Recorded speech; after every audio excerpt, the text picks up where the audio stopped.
हम एलसीएम और एचसीएफ से संबंधित कुछ प्रश्नों की चर्चा कर रहे थे, जिनमें से पिछली कक्षा तक हम लोगों ने 12 प्रश्नों पर विचार कर लिया था। अब हम बात करते हैं आगे 13 नंबर प्रश्न से। दो व्यंजक जिनके लय सैप है तथा मय सैप है x-2, x-3, x+3 तथा x-3 है, दोनों द्विघातीय व्यंजक ज्ञात करें। देखिएगा भाई, हमें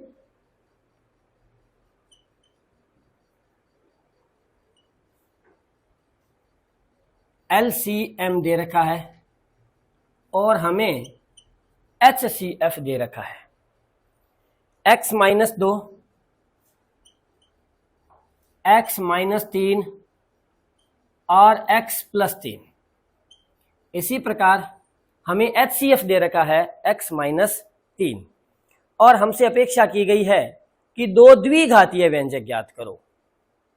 द्विघातीय व्यंजकों का मतलब x की पावर कितनी आनी चाहिए? 2 आनी चाहिए। x की पावर 2 तभी आएगा जब x वाली दो वैल्यूज आपस में क्या होंगी? गुणा होंगी। तो हम क्या जानते हैं? हम जानते हैं कि दो संख्याओं का गुणनफल जो होता है वो LCM और HCF के गुणनफल के बराबर होता है, यानी कि x-2, x-3, x+3 और x-3 इस सब के गुणनफल के बराबर होगा। अगर अब आप देखें तो x, x, x और x कितनी बार है? 4 बार है। यानी कि अगर ये सारा गुना होगा तो x की पावर कितनी बनने वाली है? 4 पावर बनने वाली है। कितनी पावर बनने वाली है? 4 पावर बनने वाली है।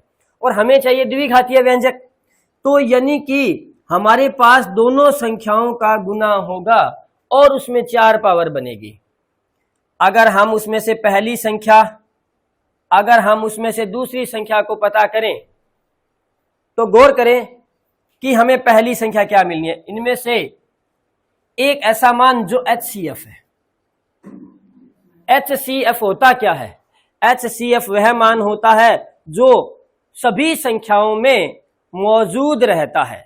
चाहे 2 संख्या है तो दोनों में मौजूद होना चाहिए, अगर 3 संख्या है तो तीनों में मौजूद होना चाहिए। यहां हमारे पास 2 संख्या थी तो x-3 दोनों में मौजूद होना चाहिए। हमने x-3 और x-3 लिख दिया, क्योंकि जो दोनों में मौजूद होगा वही तो हमारा HCF आएगा। तो देखिएगा, x यहां भी था और यहां भी था, तो 2 बार था, 2 बार लग गया, एक जगह बंट गया। अब हमारे पास क्या बच गया? x-2 और x+3।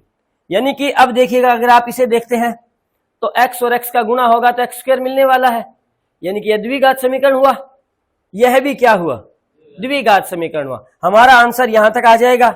अगर बाई चांस ये आंसर हमें ना दे, गुणा की फॉर्म में हमें ना दे, तो हमें गुणा करना होगा। गुणा करने का मतलब x और x को गुणा करेंगे तो x², x को -3 से गुणा करेंगे तो -3x, अब इस x को -2 से करेंगे तो -2x, और -3 को -2 से करेंगे तो प्लस का 6, यानी कि x² -5x + 6। ये देखिएगा द्विघात समीकरण। यहां आप लोग देख रहे हैं कि एक बार माइनस में है और एक बार प्लस में है। जब एक बार माइनस और एक बार प्लस होता है, a - b, a + b, तो हम क्या करते हैं? हम उसे दोनों को स्क्वायर में कर देते हैं, यानी कि x का स्क्वायर कर देते हैं और 3 का भी स्क्वायर कर देते हैं, और बीच में निशान किसका लगाते हैं? माइनस का, यानी कि a² - b² बराबर होता है a + b, a - b। तो देखिएगा भाई, x² - 3 का स्क्वायर होता है 9। तो एक ये व्यंजक हमें मिला और एक ये व्यंजक हमें मिला। दोनों के दोनों व्यंजक जो है वो कैसे व्यंजक है? द्विघातीय व्यंजक है। अब हम बात करते हैं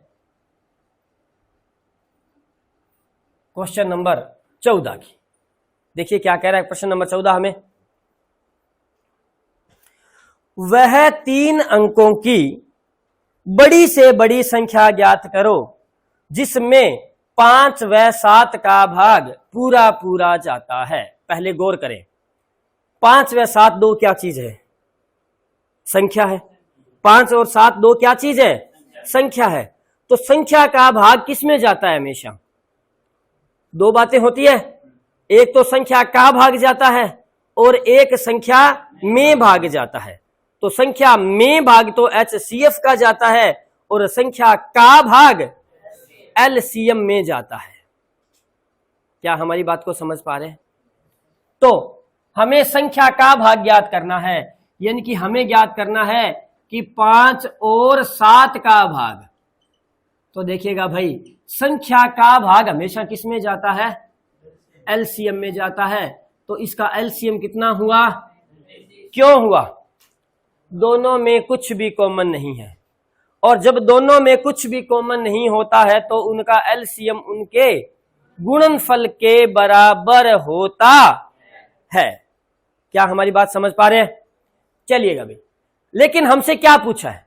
गौर करें जरा सा, हमसे पूछा क्या है? हमसे पूछा है 3 अंकों की, और वो भी कैसी? बड़ी से बड़ी, यानी कि 3 अंकों की, जबकि ये तो क्या है? 2 ही अंकों की है और छोटी से छोटी है। इससे छोटी और कोई संख्या नहीं हो सकती। तो हमें तो 3 अंकों की चाहिए और बड़ी से बड़ी चाहिए, तो किसके करीब होगी? 3 अंकों की सबसे बड़ी संख्या जो होगी वो किसके करीब होगी? 999 के करीब होगी, क्योंकि इसके बाद अंक बदल जाएंगे, क्योंकि 999 के बाद 1000 आएगा और हमारे अंक हो जाएंगे कितने? 4 अंक हो जाएंगे। 999 के करीब होगी। लेकिन भाग किसका जाना चाहिए? 5 और 7 का। जरा गौर करें कि 5 और 7 का भाग पूरा पूरा किस में जाता है? 35 में। तो जो भी 35 का गुणज होगा, चाहे 35 है, चाहे 35 दूना 70 है, चाहे 35 तिया 105 है, चाहे 35 चौका 140 है, यानी कि 35 का जो भी गुणज होगा उसमें 35 में 5 और 7 का भाग जाता है। तो 35 का जो भी गुणज होगा उसमें 5 और 7 का भाग पूरा पूरा जाएगा। यानी कि हमें 35 का कोई ना कोई गुणज छांटना है, यानी कि हमें ऐसी संख्या देखनी है कि जिसमें 35 का भाग पूरा पूरा चला जाए, क्योंकि जिसमें 35 का भाग जाएगा उसमें 5 और 7 का पहले जाएगा। तो हम क्या करते हैं? 999 को 35 से भाग दे देते हैं। 35 दुए 70 और 35 आठे 280। कितना बच गया? यानी कि 999 में कितना बच रहा है? 19 बच रहा है। यानी कि हमारे पास कितना वो रह रहा है? 980। तो 980 वह संख्या है, क्योंकि 19 बच रहा है, वो 19 कम कर दिया। 19 बच रहा था, 19 कम कर दिया, मतलब अब 35 का भाग पूरा पूरा जाएगा। किस में जाएगा? 980 वह संख्या है जिसमें 35 का भाग पूरा पूरा जाएगा, और जिसमें 35 का भाग पूरा पूरा जाएगा उसमें 5 और 7 का भाग पहले जाएगा। तो बताइए वह संख्या कौन सी है जो 3 अंकों की होनी चाहिए, बड़ी से बड़ी होनी चाहिए, उसमें 5 और 7 का भाग भी जाना चाहिए? तो वह संख्या हमारे पास कौन सी होगी? 980। सामान्यतः हमें 5 और 7 का भाग जाने वाली संख्या कौन सी मिल रही थी? 35। वो तो LCM हो गया। लेकिन हमसे क्या पूछ रहा है? CM पूछ रहा है, ओनली कॉमन मल्टीपल पूछ रहा है। ऐसा जो दोनों में कॉमन हो, तो वो क्या होता है? जैसे देखिएगा, जब अपन LCM को सीखा था तब हमने कहा था कि 2 और 3 का LCM क्या था? 6। हमने एक सीरीज बनाई थी जो हमें संख्या मिल रही थी 6, 12, 18, 24, 30, 36, इस तरह संख्या मिल रही थी। तो हमें बड़ी से बड़ी संख्या पर जाना है। वो कहां? कौन सी बड़ी से बड़ी? 3 अंकों की बड़ी से बड़ी। तो 3 अंकों की बड़ी से बड़ी किसके करीब होगी? अगर छोटी से छोटी होती तो किसके करीब होती? 3 अंकों की छोटी से छोटी होती तो 100 के करीब होती। आगे समझ में? तो 3 अंकों की सबसे बड़ी संख्या थी तो वो 999 के करीब होगी। हम देखेंगे भी 999 में 35 का भाग कहां जाता है? तो 999 में पूरा पूरा 35 का नहीं जा रहा था, 19 बच रहे थे, तो हमने वो 19 क्या कर दिए? कम कर दिए। जब 19 कम करेंगे तो हमें क्या मिलेगा? 980। 980 वह संख्या होगी जिसमें 35 का भाग पूरा जाएगा, और जिसमें 35 का भाग जाएगा उसमें 9 और 7, 5 और 7 का पहले जाएगा।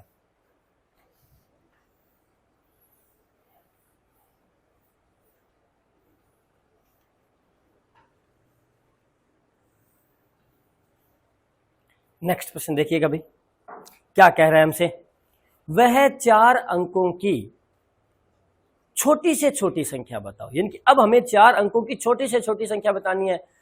छोटी से छोटी संख्या बतानी है, इसका मतलब यह हुआ कि वह किसके करीब होनी चाहिए, 1000 के करीब होनी चाहिए, क्योंकि 4 अंकों की छोटी से छोटी संख्या कौन सी होती है, 1000 होती है। तो 1000 के करीब होगी, 1000 से कम नहीं होगी। 1000 हो सकती है या 1000 से थोड़ी बड़ी हो सकती है। तो देखिएगा हमारे पास सॉल्यूशन नंबर 15 किसका भाग पूरा पूरा जाने की बात कर रहा था कि 15 और 20 का भाग पूरा पूरा जाए। तो देखिएगा भाई, हमें 15 और 20 का भाग देना था, 15 और 20 का भाग देना है। तो बताओ 15 और 20 का भाग किस में पूरा पूरा जाएगा, एलसीएम में। और 15 और 20 का एलसीएम 60 होता है। यानी कि वह संख्या जो होगी वो हो ना हो 60 का कोई ना कोई गुणज होगी, हो ना हो 60 का कोई ना कोई गुणज होगी। तो देखते हैं 60, 120, 180, अब यूं तो चलते चलते हमें बहुत लंबा जाना होगा, है ना। तो ऐसे तो 60 के पहाड़े से तो काम चलता नहीं। तो हम क्या करें, किसके करीब चाहिए हमें, 1000 के करीब चाहिए। तो हम 1000 में 60 का भाग दे देते हैं। तो 1000 में 60 का भाग देंगे तो 60 एकम 60 बच गए, 40 ऊपर से आया 0, 60 छिके 360 बच गए 40। अब गौर करो, आपके पास दो ही रास्ते हैं कि 1000 में 60 का भाग पूरा पूरा नहीं जा रहा था, या तो आप पीछे जाए और या आप आगे जाए। पीछे जाएंगे तो कितना पीछे जाना होगा, 40 कदम पीछे जाना होगा, क्योंकि आपके पास 40 बच रहा है, यानी कि आप पूरे पूरे भाग से 40 आगे हैं। तो अगर पीछे जाना होगा तो कितना पीछे जाना होगा, 40 पीछे जाना होगा। अगर आप 40 पीछे जाते हैं, 1000 माइनस 40 आपको मिलता है 960, जो कि 3 अंकों की संख्या रह जाएगी। हमें प्रश्न वाले भाई साहब ने कहा है कि हमें कितनी चाहिए, 4 अंकों की चाहिए। तो हम पीछे तो जा नहीं सकते, तो हमें आगे जाना होगा। हमारे पास है कितने, 40 तो हमारे पास है, भाग देना है हमें 60 का। तो हमें कितने और चाहिए, 20 और चाहिए, कि 20 अगर और होते तो 40 नहीं बचते, भाग पूरा पूरा चला जाता। मान लीजिए आपका 60 रुपए का एक रुमाल आ रहा है, आपके पास 1000 रुपए थे, आपने 16 रुमाल खरीदे और आपके पास 40 बच गए। अगर आप कहीं से 20 रुपए और लगा देते हैं तो एक रुमाल और आ जाएगा। यानी कि हमें वो संख्या कितनी चाहिएगी, 20 और चाहिएगी। यानी कि वो संख्या कौन सी होगी, 1020 ऐसी संख्या होगी जिसमें 60 का भाग पूरा पूरा जाएगा, और जिसमें 60 का भाग पूरा पूरा जाएगा उसमें 15 और 20 का भाग भी पूरा पूरा जाएगा। इसमें एक चीज हम आपको और समझाना चाहेंगे, अगर निकटतम की बात करता, किसकी बात करता, निकटतम की, तो देखो एक तरफ तो क्या करना था, 40 कदम पीछे जाना था, एकदम क्या था कि 20 कदम आगे जाना था। तो दोनों में से निकट कौन हुआ, 20 कदम आगे जाना निकट है, ना कि 40 कदम पीछे जाना निकट है। अगर 20 कदम पीछे जाना होता, 40 कदम आगे जाना होता, तो फिर पीछे जाना नजदीक होता। कई बार ऐसे भी पूछ लेता है कि 1000 के निकटतम वह संख्या ज्ञात करो जिसमें 15 और 20 का भाग पूरा पूरा चला जाए। तो 15 और 20 का भाग तो 60 में जाता है, तो हो ना हुआ 60 का कोई ना कोई गुणज होगा। भाग दिया, उत्तर कितना आया आपके पास, शेषफल 40 बच गया आपके पास। इसका मतलब अगर पीछे जाएंगे तो 40 पीछे जाना होगा, और आगे जाएंगे तो केवल 20 जाना होगा। तो निकटतम कौन सी संख्या होगी, वो 1000 के निकटतम तो 1020 होगी। चलिए हम लोग आगे बढ़ते हैं सॉल्यूशन नंबर 16 की ओर। क्या कह रहा है पढ़िएगा, 999 में वह कौन सी संख्या घटाई जाए कि परिणाम 15 और 12 से पूर्णतया विभाजित हो जाए। किससे विभाजित करना है हमें परिणाम को, 12 और 15 से। यानी कि 12 और 15 का भाग जाना चाहिए, और 12 और 15 का भाग तो किस में जाएगा, उनके एलसीएम में जाएगा, और 12 और 15 का एलसीएम 60 होगा। कैसे, यहां पता भी करना देख लेते हैं अपन लोग। 2 का भाग गया, फिर 2 का भाग गया, अब 3 का भाग गया, अब 5 का भाग गया। 5 तिया 15, 15 दुए 30 और 30 दुए 60, तो वह संख्या 60 होगी। लेकिन हमें किसके करीब चाहिए? 999 में से घटाना है, और घटेगा क्या? जो आपके पास एक्स्ट्रा होगा वो तो घटेगा, और जुड़ता क्या है? जिसकी आपके पास कमी होती है वो जुड़ता है, और जो घटता है वो क्या होता है? एक्स्ट्रा होता है, वो घटाया जाता है हमेशा। तो हम क्या करें? 999 में भाग दे दें किसका?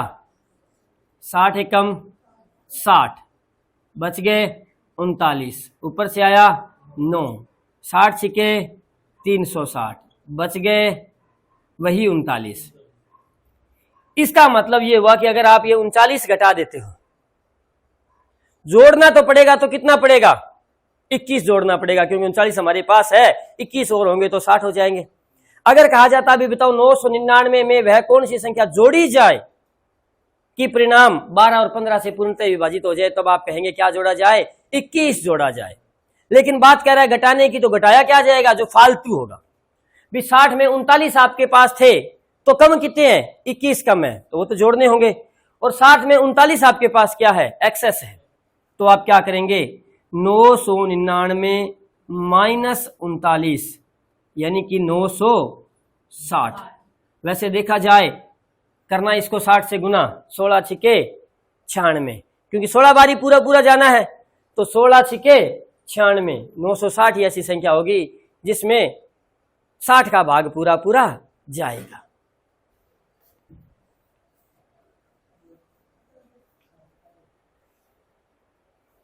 हो गया ना?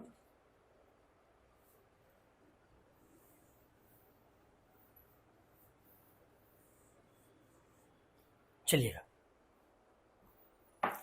क्या कह रहा है अगला प्रश्न आपसे? कह रहा है कि 1000 में वह कौन सी संख्या घटाई जाए? 1000 में वह कौन सी संख्या जोड़ी जाए कि परिणाम 15 और 25 से पूर्णतः विभाजित हो जाए? वही बात, भाग किसका जाना चाहिए? 15 और 25 का भाग जाना चाहिए। तो देखते हैं सॉल्यूशन नंबर 17, यानी कि 15 और 25 का भाग जाना है। तो देखिएगा अभी 15 और 25 का भाग उनके किस में जाता है? एलसीएम में, और एलसीएम कितना होता है?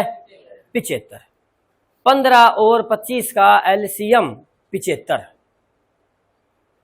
और हमें कह रहा है कि किसके करीब होनी चाहिए वो संख्या? 1000 होनी चाहिए। लेकिन 1000 में क्या करना है? जोड़ना है, और जोड़ेंगे क्या? जो कम होगा। तो देखते हैं, 1000 में हम 75 का भाग देते हैं, 75 एकम 75, बच गए 25, 75 तिये 225, बच गए 25। 25 आपके पास है कितने का भाग जाने के लिए? 75 का भाग जाने के लिए 25 आपके पास है, तो कमी कितने की है? 50 की कमी है, यानी कि आपको कितना जोड़ना होगा? 50 जोड़ना होगा।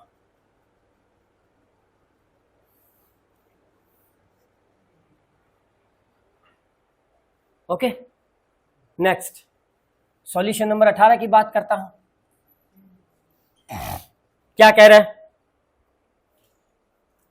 वह छोटी से छोटी संख्या क्या होगी जिसमें जो 12, 15, 20, 27 से पूरी तरह विभाजित हो जाए? यानी किस से? संख्या से। तो बताओ संख्या से, यानी कि संख्या का भाग किस में जाता है? एलसीएम में। यानी कि हमें क्या करना होगा? 12, 15, 20 और 27 का क्या लेना होगा? एलसीएम लेना होगा। यहीं ले डालते हैं, 12, 15, 20, 27। सबसे पहले हम किसका भाग देंगे? 2 का देते हैं। 6, 15, 10, 27। फिर 2 का देते हैं 3, 15, 5, 27। अब 2 का भाग तो जाता नहीं, तो भाग शुरू कर देते हैं 3 का। 3 एकम 5 तिया 5 का 5 और 9 तिया, फिर 3 का दिया 1, 5, 5, 3, फिर 3 का दिया 1, 5, 5, 1, लास्ट में 5 का दिया 1, 1, 1, 1। तो हमें एलसीएम क्या मिलने वाला है? इनका गुणन जो होगा वो हमें क्या मिलने वाला है? एलसीएम। 5 तिये 15 तिये 45, 45 तिया 135, 135 दुए 270, 270 दुए 540। तो हमारा एलसीएम जो आएगा वो कौन सा आएगा? 540। यानी कि 540 वह संख्या होगी जिसमें 12 का, 15 का, 20 का और 27 का भाग पूरा पूरा जाएगा। चलिएगा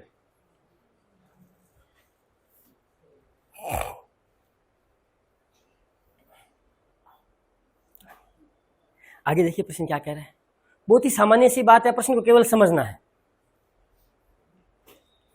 कह रहा है कि वह छोटी से छोटी संख्या ज्ञात करो जिसमें 6, 7, 8, 9, 12 का भाग देने पर प्रत्येक दिशा में 2 शेषफल आए। भाई अगर 2 शेषफल ना आए, हम बात करें भी भाग पूरा पूरा जाए, तब क्या लेना होगा? एलसीएम लेना होगा। और एलसीएम में कभी भी शेषफल अधिक नहीं आता, 0 शेषफल आता है हमेशा। तो कहने का मतलब जब भाग पूरा पूरा जाता है तो वो एलसीएम होता है, और एलसीएम में शेषफल हमेशा 0 होता है। तो पहले हम लोग कौन सी संख्या पता करते हैं? 0 शेषफल वाली संख्या पता करते हैं, है ना। तो चलिएगा सॉल्यूशन 19। हमें किस किस का भाग देना था? 6, 7, 8, 9 और 12। तो 6, 7, 8, 9, 12 का एलसीएम। हम 6, 7, 8, 9, 12 का क्या लेते हैं? एलसीएम लेते हैं। तो चलिए यहां लेते हैं 6, 7, 8, 9 और 12। सबसे पहले भाग गया 2 का। अब हम वापस 2 का देंगे तो 3, 7, 2, 9, 3। अब फिर 2 का जाएगा 3, 7, 1, 9, 3। अब 3 का जाएगा 1, 7, 1, 3, 1। फिर 3 का जाएगा 1, 7, 1, 1, 1। एट लास्ट 7 का भाग जाएगा और हमें संख्याएं मिल जाएंगी। कैसी संख्या मिलेगी देखते हैं। 7 तिया 21, 21 तिये 63, 63 दुए 126, 126 दुए 252, 252 दुए 504। यानी कि वह संख्या कौन सी है? 504 वह संख्या है जिसमें 6, 7, 8, 9 और 12 का भाग पूरा पूरा जाता है। यानी कि 504 में अगर 6, 7, 8, 9 और 12 का भाग दें तो शेषफल कितना आने वाला है? 0 शेषफल आने वाला है। अगर 1 शेषफल की हमें जरूरत होती तो संख्या इससे थोड़ी सी क्या होती? 1 ज्यादा होती। अगर 2 शेषफल की जरूरत होती तो 2 ज्यादा होती, और 5 शेषफल की जरूरत होती तो 5 ज्यादा होती। अधिकतम इस सवाल का शेषफल क्या आ सकता है? 5 से अधिक नहीं आ सकता, क्योंकि इनमें सबसे छोटी संख्या क्या है? 6 है। तो 6 से 6 शेषफल आता नहीं कभी भी, तो उससे छोटा मान 5। तो अधिकतम आपका 5 शेषफल आ सकता था। तो हमें शेषफल कितना चाहिए? 2 चाहिए हमें शेषफल। तो हम 2 बढ़ा देंगे। तो बताइए वह संख्या कौन सी होगी कि जिसमें 2 शेषफल आ जाए? 506। अगर किसी का भी भाग देंगे, मान लीजिए आपने इसमें 12 का भाग दिया, 12 चौके 48, बच गए 2, 26, 12 दुए 24, बच गए 2। 8 का और देख के देख ले, 8 छिके 48, बच गए 2, 26, 12 8 तिये 24, बच गए 2। यानी कि शेषफल लास्ट में कितना बच रहा है? 2 बच रहा है। अब हम बात करते हैं आगे की। वह छोटी से छोटी, काफी महत्वपूर्ण प्रश्न, थोड़ा यूनिक सा प्रश्न कह रहा है कि वह छोटी से छोटी संख्या ज्ञात करो जिसमें 35 का, 45 का और 55 का भाग दें तो क्रमशः 18, 28 और 38 शेषफल आना चाहिए। यानी कि शेषफल सेम नहीं आ रहा, शेषफल अलग अलग आ रहा है। तो पहले तो वो संख्या ज्ञात करो कि शेषफल 0 आ जाए। तो शेषफल 0 आने के लिए हमें 35, 45 और 55, यानी कि हमें 35, 45, 55, हमें इसका क्या लेना होगा? एलसीएम। हम इसका एलसीएम लेंगे। अब जरा ध्यान देना, थोड़ा सा हमारी बात को सुनना। अगर एलसीएम आ गया, जैसे हमारा कुछ भी एक्स वाई जेड आ गया, इसमें अगर 35 का भाग देंगे तो शेषफल 0 आएगा, 45 का भाग देंगे तो भी शेषफल 0 आएगा, और 55 का भाग देंगे तो भी शेषफल 0 आएगा। और अगर इसमें जोड़ते गए, जैसे मान लीजिए हमने 10 जोड़ दिया तो शेषफल 10 आएगा। अगर 20 जोड़ा होता तो शेषफल 20 आता। यानी कि अगर जोड़ेंगे तो शेषफल समान आएगा, अगर जोड़ेंगे तो शेषफल समान आएगा। असमान शेषफल के लिए हमें क्या करना होगा? घटाना होगा। अब घटाना क्या होगा उसका एनालिसिस करते हैं। देखिएगा, जरा गौर करें कि हमें पहले में कितना चाहिए? 18 शेषफल चाहिए, तो कितना घटाएं कि 18 बचे? देखते हैं। 35 माइनस 18, 45 माइनस 28, 55 माइनस 38।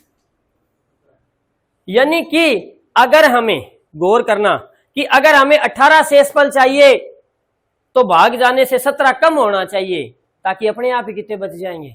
18 बच जाएंगे। भी पहले भाग देखो, कोई संख्या थी इसमें भाग पूरा पूरा जा रहा था, अगर संख्या 17 कम होती तो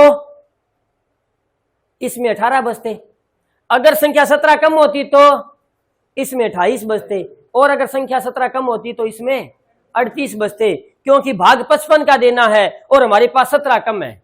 भाग 55 का देना है, 17 कम है, तो कितने बच रहे हैं? 38। भाग 45 का देना है, 17 बच रहे हैं, तो कितने, सॉरी, भाग 45 का देना है और 17 कम है, इसका मतलब हमारे पास बच कितने रहे? 28। और भाग 35 का देना है और हमारे पास 17 बच रहे हैं, इसका मतलब 17 कम है, इसका मतलब हमारे पास 18 शेषफल है। यानी कि हम क्या करने वाले हैं कि जो भी एलसीएम आएगा, जो भी एलसीएम आएगा, हम उसमें से कितना कम कर देंगे? 17 कम करेंगे और हमें संख्या मिल जाएगी। क्योंकि 17 अगर बढ़ाते तो शेषफल क्या आता? हमेशा समान आता। हमें असमान शेषफल आ रहा है, इसलिए हमें क्या करना होगा? घटाना तो होगा, लेकिन घटाना कितना होगा? एक ऐसी संख्या जो सब में कॉमन हो वो घटानी होगी, तो वो होगा इनका अंतर, और वो अंतर है कितना? 17। तो हमें एलसीएम में से कितना घटाना होगा? 17 घटाना होगा। आप 17 घटाएंगे और आंसर आपके पास होगा।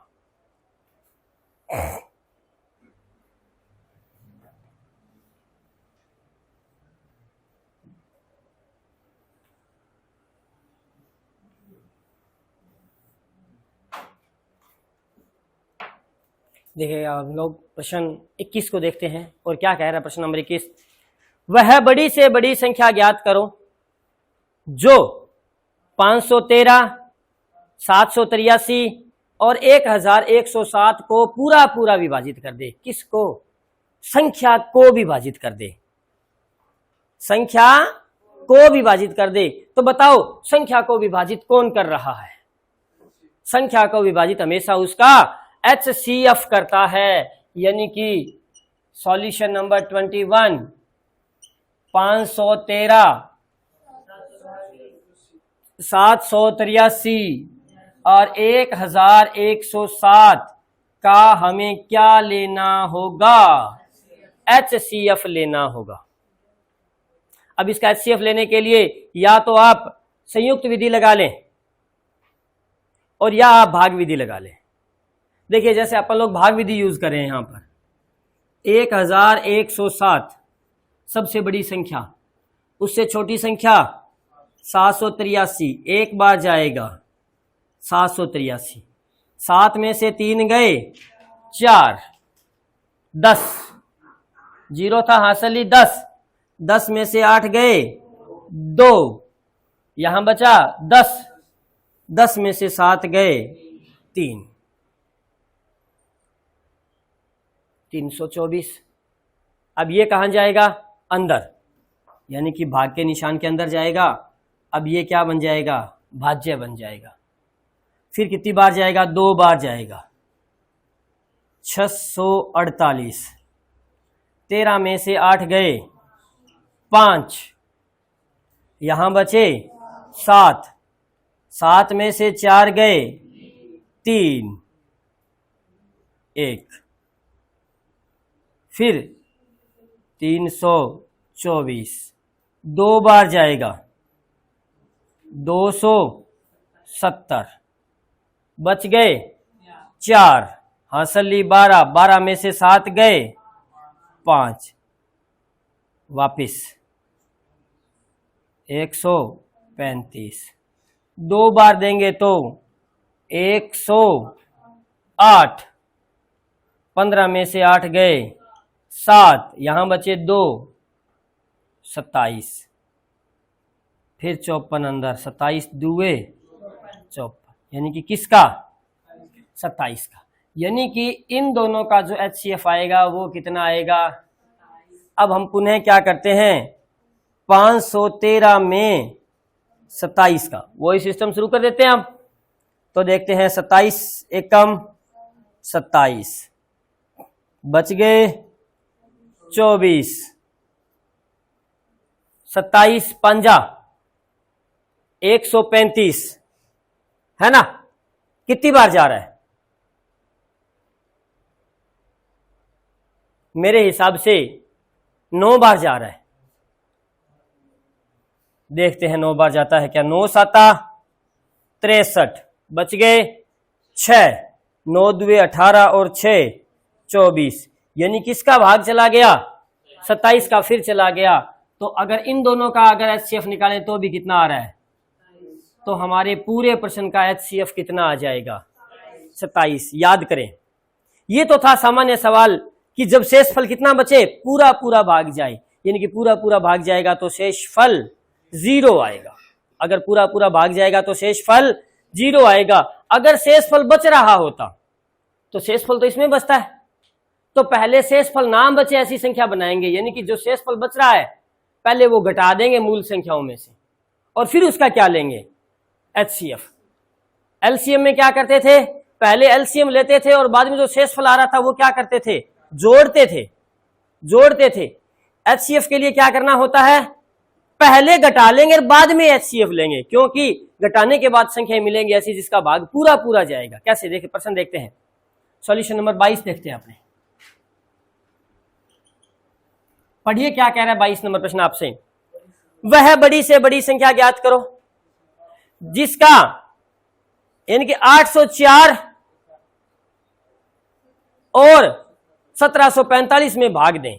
यानी कि अगर उस संख्या का 804 में भाग दें तो 5 बचना चाहिए और 1745 में भाग दें तो 6 बचना चाहिए। यानी कि 804 में कितना बच रहा है? 804 में 5 बच रहा है, मतलब 799 में कुछ नहीं बच रहा। 799 में कुछ नहीं बच रहा।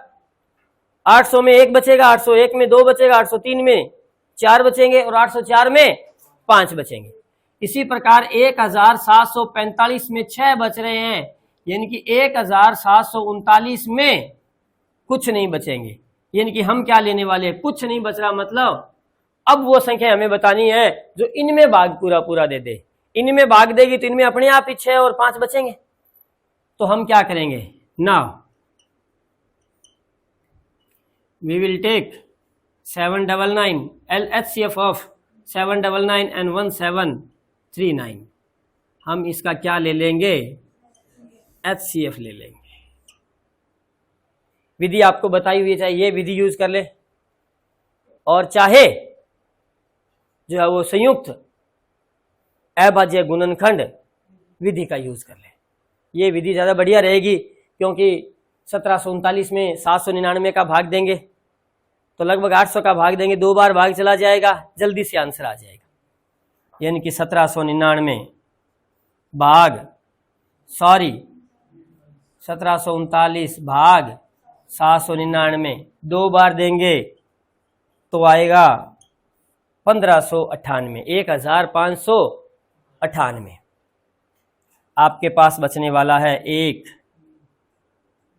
4 और 1, वापिस 799 5 बार देंगे तो कितना आएगा आपके पास, 705।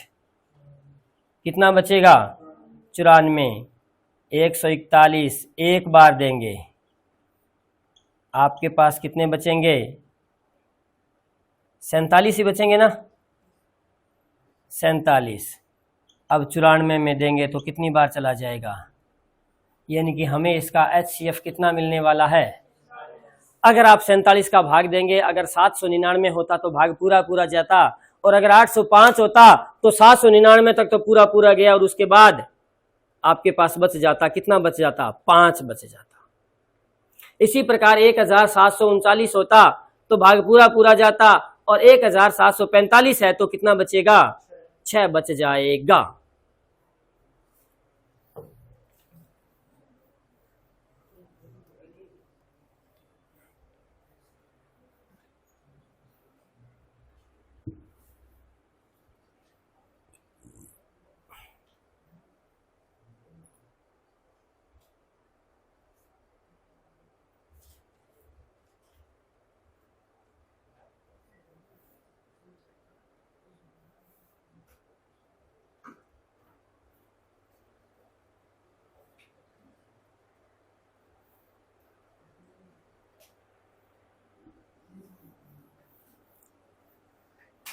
प्रश्न नंबर 23 बिल्कुल सेम 22 की तरह है, लेकिन उसमें संख्याएं 3 दे रखी है। कह रहा है कि वह बड़ी से बड़ी संख्या ज्ञात करो जिसका 639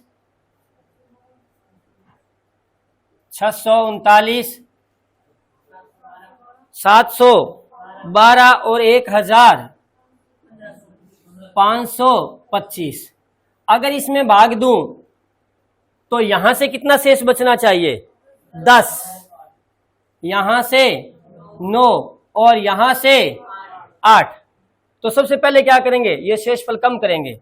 तो ये शेषफल कम करेंगे तो हमें संख्याएं क्या क्या मिलेगी, 629 703 1517। अब ये वो संख्याएं बच गई जहां पे शेष नहीं बचेगा, मतलब शेष नहीं बचेगा यानी कि भाग पूरा पूरा जाएगा। तो हमें इसका क्या ले लेना है, HCF ले लेना है। नेक्स्ट, ये था हमारा 23। अब हम बात करते हैं 24 की।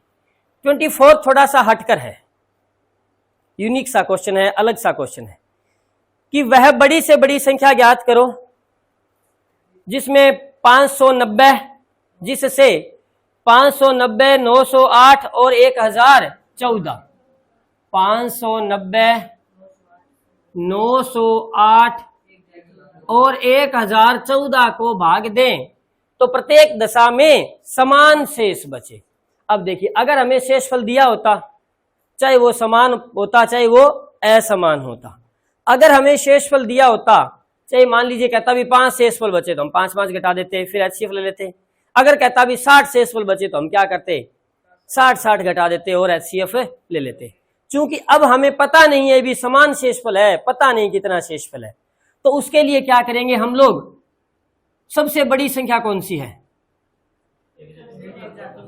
उसमें से शेष दोनों संख्याएं घटाएंगे।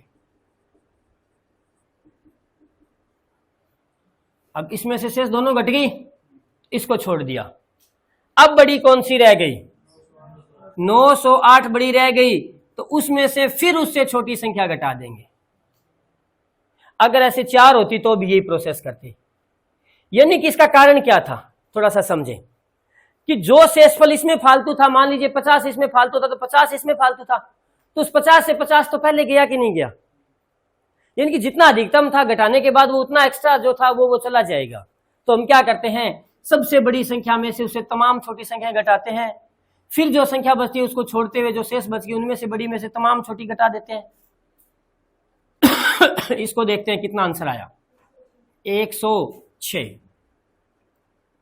इसको देखते हैं कितना आंसर आएगा, 424। इसको देखते हैं कितना आएगा, 318। अब हम क्या करेंगे, 106, 424 और 318। अब बताइएगा भाई यहां शेषफल क्या आ रहा है, आ ही नहीं रहा, क्योंकि जो समान आ रहा था वो तो हमने घटा के कैंसिल आउट कर दिया। अब इसका मतलब इसमें कुछ भी शेषफल नहीं आ रहा, यानी कि भाग पूरा पूरा जा रहा है। और जब भाग पूरा पूरा जा रहा है तो हमें इसका क्या ले लेना है, HCF ले लेना है, जिसका HCF कितना आएगा,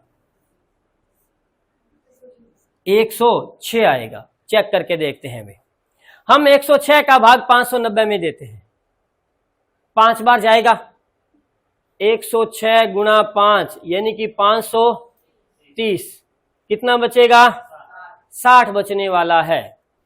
इसी प्रकार 106 का भाग अगर 990 में देंगे तो 8 बार जाएगा, 848, यहां भी कितना बचेगा, 60। अगर 106 का भाग 9 बार देंगे तो 954 बनेगा, और यहां भी कितना बचेगा, 60 बचने वाला है।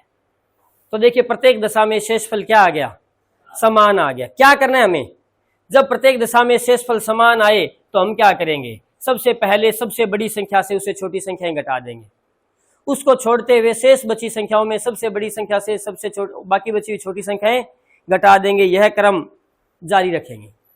अब जो संख्याएं बचेगी वो ऐसी संख्याएं होंगी कि जिनमें शेषफल नहीं बचेगा, क्योंकि शेषफल से शेषफल को तो हमने क्या कर दिया, काट दिया, घटा दिया। अब शेषफल नहीं बचेगा, अर्थात हम इसका क्या ले लेंगे, HCF ले लेंगे और हमारा आंसर आ जाएगा। इसी के साथ हमारा LCM और HCF नाम का जो आर्टिकल है, 6 नंबर आर्टिकल था हमारा, वो पूरा हो जाता है।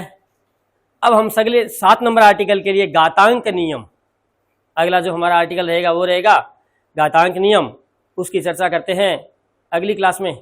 तब तक जय हिंद, जय भारत।